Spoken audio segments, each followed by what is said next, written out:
Señor secretario, muchas gracias por acompañarnos.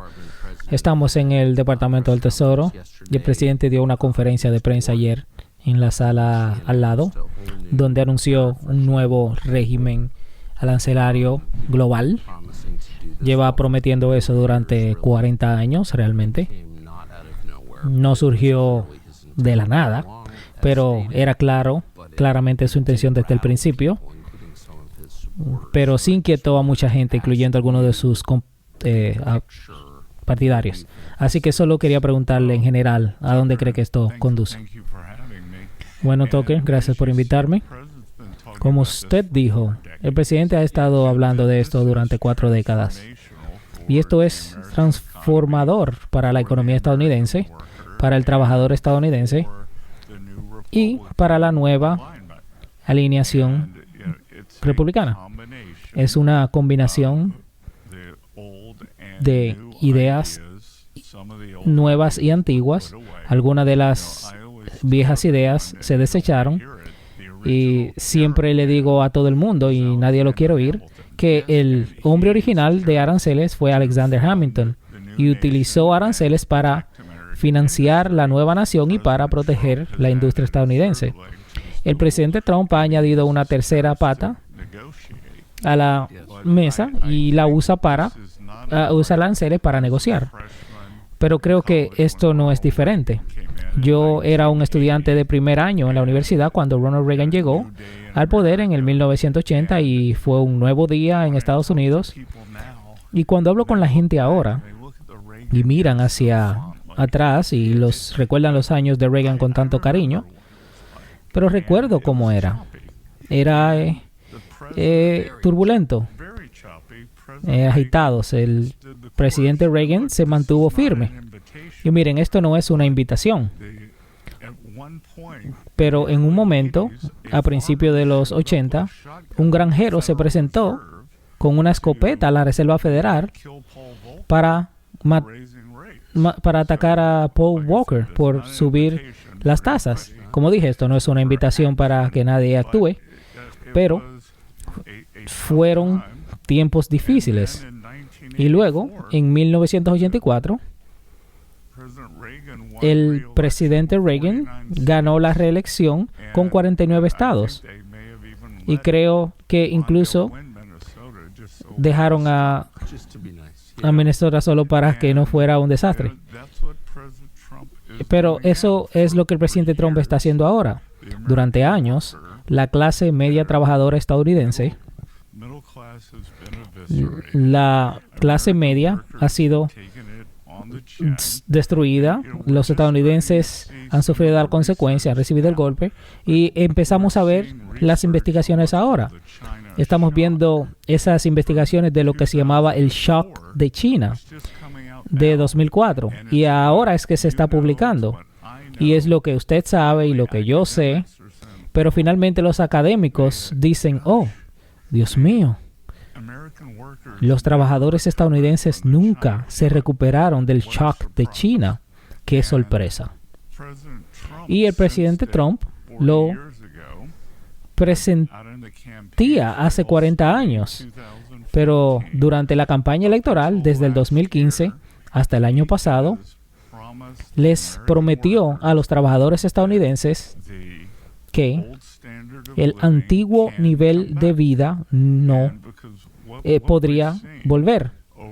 Porque lo que hemos visto en los últimos al menos 20 años, desde el shock de China, pero más bien en los últimos 30, son estos enormes problemas de distribución, donde las costas han hecho excelente, mientras que el centro del país acaban de ver una disminución en la caída de vida, la esperanza de vida, no creen que sus hijos les va a ir mejor que a ellos y a mucha gente no le importa.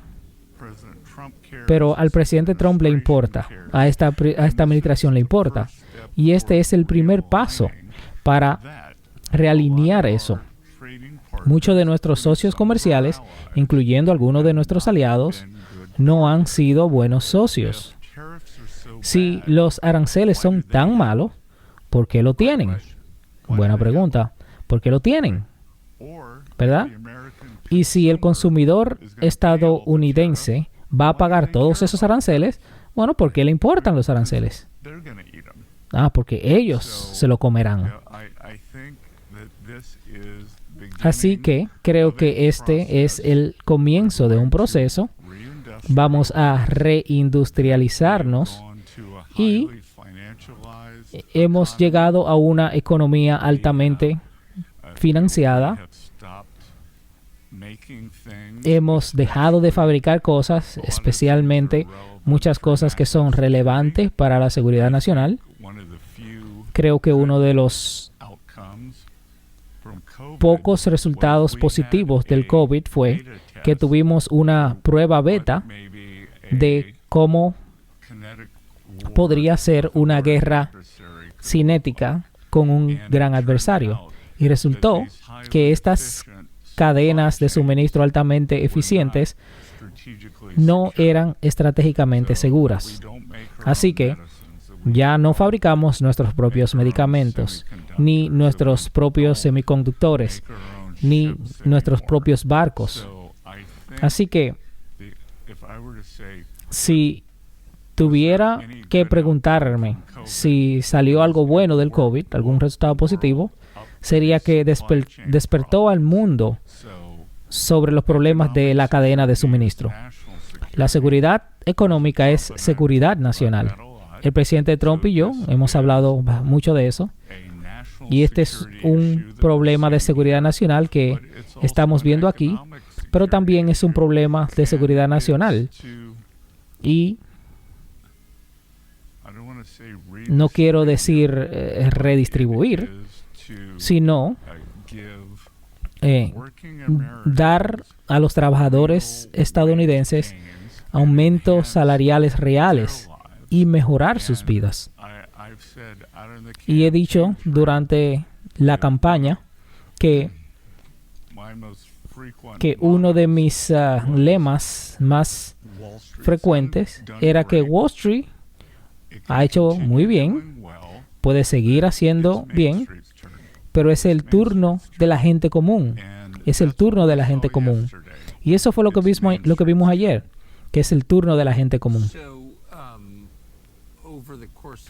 A lo largo de mi vida, durante 55 años, Wall Street ha sido el indicador comúnmente reconocido de la salud económica, como va el Dow Jones. Tienen canales de televisión completos dedicados al progreso de eso, que se ha hecho durante toda mi vida. Entonces, el promedio de las acciones cae, el mercado cae. Eso lo ve mucha gente como una medida de que la economía misma está en declive. ¿Tú crees que esa es una medida justa? Mira, el mercado sube y baja. Warren Buffett tiene un dicho: a corto plazo, el mercado es una máquina de votar.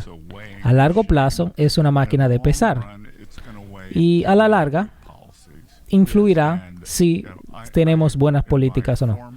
Y en mi anterior trabajo, comentaba mucho sobre la estructura del mercado y sus altibajos. Intento no hacerlo, pero para quienes piensan que estas caídas del mercado se basan en las políticas económicas del presidente, puedo decirles que esta caída del mercado comenzó con el anuncio chino de DeepSeek, la llamada Mach 7, y las acciones tecnológicas llevan un buen rendimiento durante 18 meses y lideran el mercado. Y creo que había una buena dosis de realidad en lo que estaba sucediendo con la inteligencia artificial. Y creo que Estados Unidos seguirá siendo líder en inteligencia artificial, pero las acciones relacionadas con ella empezaron a bajar. Así que si analizamos desde mi perspectiva de mi trabajo anterior, y esta es la única vez que hablaré sobre eso, diría que lo que pasa con el problema del mercado es un problema Mach 7 y no un problema MAGA. Los mercados, en este caso específico, dice que las acciones tecnológicas están tomando una medida real del valor de las empresas en relación con las extranjeras. Sí, es triste, pero si observamos el S&P 500, se pondrán igualatorias incluso después del movimiento de hoy. Han bajado un 4% en el año. Y en un gráfico a largo plazo, ni siquiera se notaría. Y creo que lo más importante que podemos hacer, como puedo hacer como secretario del Tesoro y como el presidente quiere hacer, es establecer fundamentos sólidos para la economía subyacente. Y si la economía subyacente es buena y los impuestos son estables y las empresas tienen previsibilidad, si tenemos energía barata y abundante y desregulamos, si tratamos bien a nuestra fuerza laboral, tendremos un buen mercado de valores. Justo. El presidente ha sugerido los recortes fiscales. Dice que se puede pagar el gobierno con lo de los aranceles. ¿Usted espera que esto sea acompañado con recortes de impuestos por el Congreso? Solo quiero volver un momento a una cosa, y es que otra cosa que están haciendo los aranceles es que estamos contraatacando contra otros sistemas económicos. Por ejemplo, los chinos tienen un sistema económico muy diferente. Tienen bajos costos, algunos lo llaman literalmente trabajo esclavo, subvencionan la industria con préstamos subsidiarios, tienen muchas barreras no arancelarias, su programa no podría proyectarse allí. Así que estamos contraatacando eso. Y con los ingresos arancelarios, estos podrían ser sustanciales. Y si pensamos como un modelo clásico de ingresos arancelarios, si hay un arancel del 10%, la moneda se apreciaría aproximadamente un 40%, es decir, un 4%.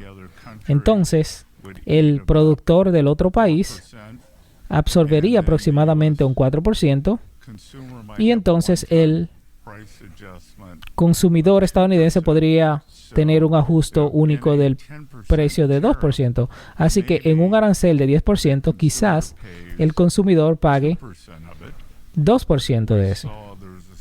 Vimos un estudio recientemente de un grupo de MIT que demuestra que con los primeros aranceles del presidente Trump de China, que fueron aproximadamente 20%, el nivel de los precios subió un 0,7%. Así que para responder tu pregunta, si podemos imponer un arancel de 20% y que los extranjeros lo paguen y usar ese dinero para reducir nuestro déficit público y mantener bajos los impuestos aquí, esa es una fórmula muy singular que no se ha aprobado en este país durante mucho tiempo. Pero eso requeriría participación del Congreso para llegar a ese punto, para modificar las tasas impositivas. Bueno, lo que vamos a tener ahora es que estamos en una situación muy extraña, a lo que yo llamo el punto intermedio entre los ingresos arancelarios y lo que Doge está haciendo en términos de recortes del gasto público. Así que la puntuación de CBO, y durante 35 años estuve al otro lado del muro y siempre decía, oh, bueno, la CBO dice esto. Y realmente no me di cuenta de que este tipo de puntuación de CBO se parece mucho a la contabilidad Enron, que no es real. Y cuando... pero tú asumías que era real desde afuera. Por supuesto, son expertos, ¿no? Es una oficina de presupuestos del Congreso. Sí, es la oficina del presupuesto del Congreso y son personas bien intencionadas, solo que tienen reglas absurdas. Piensen esto. Cuando toda la puntuación se realiza en un periodo de 10 años, ellos simplemente asumen que un crecimiento económico de 1.7, 1.8 durante los 10 años. Y eso nunca se mueve. Ya sea que aumenten o reduzcan los impuestos, no se mueve. Así que eso es lo que durante la campaña, cuando la vicepresidenta Harris anunciaba estos grandes aumentos de impuestos, que quería hacer cosas así, la CBO la calificaba muy bien. Y al presidente Trump quiere que los recortes de impuestos del 2017 sean permanentes. Y eso fue una cifra bastante desorbitada, porque obviamente el crecimiento va a aumentar mucho cuando se reducen los impuestos. Así que eso fue una forma larga de decir que no se nos reconocerá el mérito por los aranceles en ningún proyecto de ley, porque el Congreso no los va a legislar.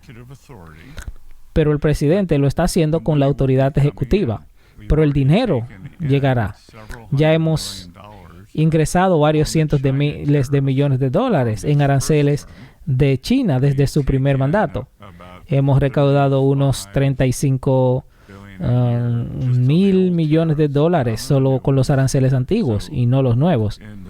Así que, según la CBO, son unos 350 mil millones de dólares que financian muchas de las promesas del presidente. No impuestos a la propina, no impuestos a la seguridad social, no impuestos a horas extras, deducir los intereses de los automóviles fabricados en Estados Unidos. Y piensa en lo que el presidente está haciendo aquí.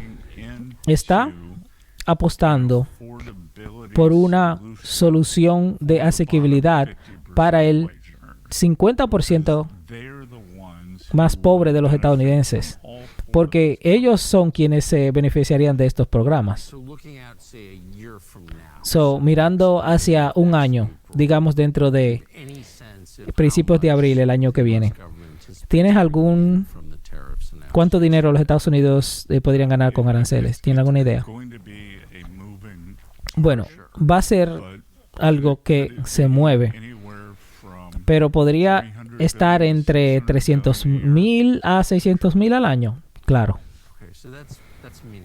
Eso es significativo, muy significativo. Pero lo que pasará con los aranceles con el tiempo, el objetivo final de los aranceles, y el presidente lo dice constantemente: trae tu factoría, tus fábricas aquí. Esa es la mejor solución para evitar el muro de aranceles. Muda tus fábricas de China, de México, de Vietnam, tráelas aquí. Entonces, ¿qué pasará con el tiempo? Al principio tendremos ingresos sustanciales por aranceles. Las fábricas construirán sus fábricas aquí. Los aranceles bajarán, pero los ingresos de las fábricas provenientes de los impuestos sobre la renta y de todos los nuevos empleos aumentarán. Así que absorberemos internamente a medida que bajen los aranceles.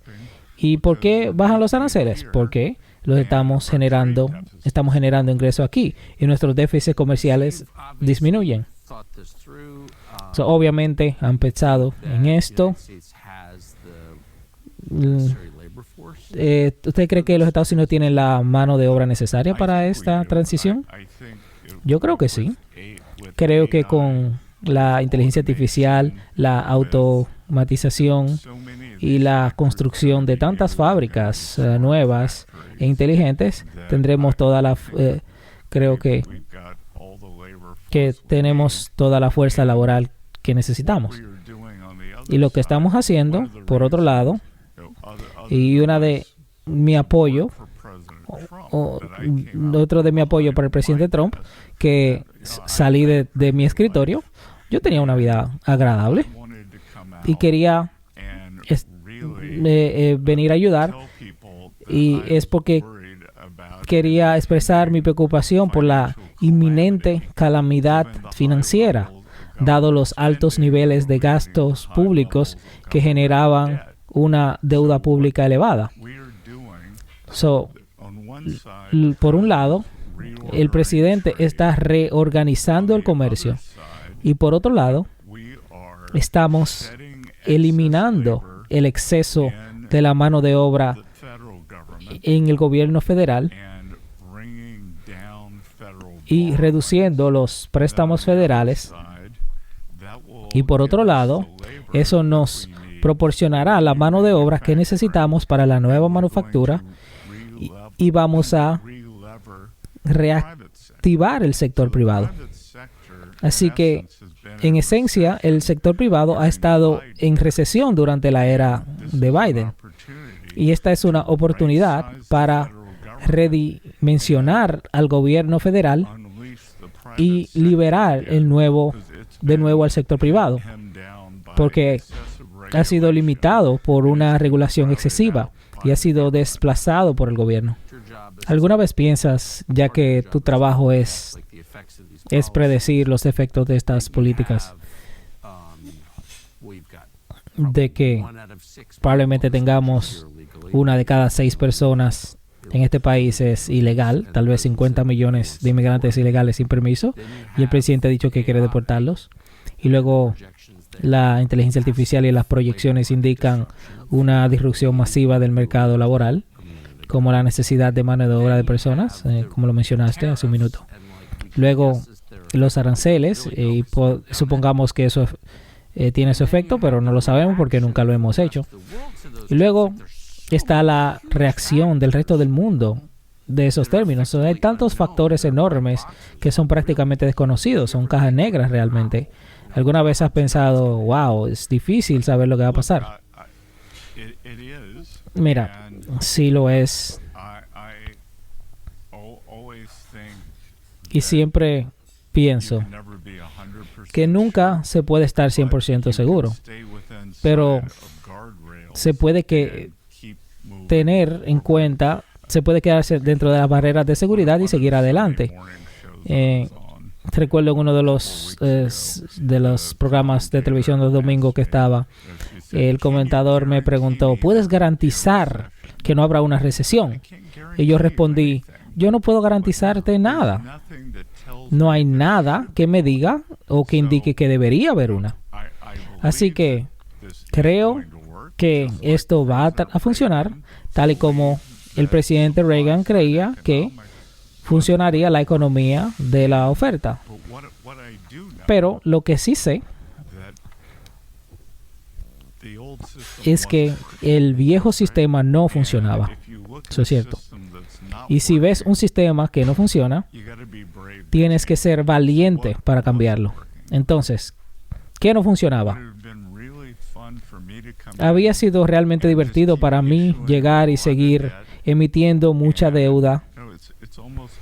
Es casi como un fisiculturista tomando esteroides.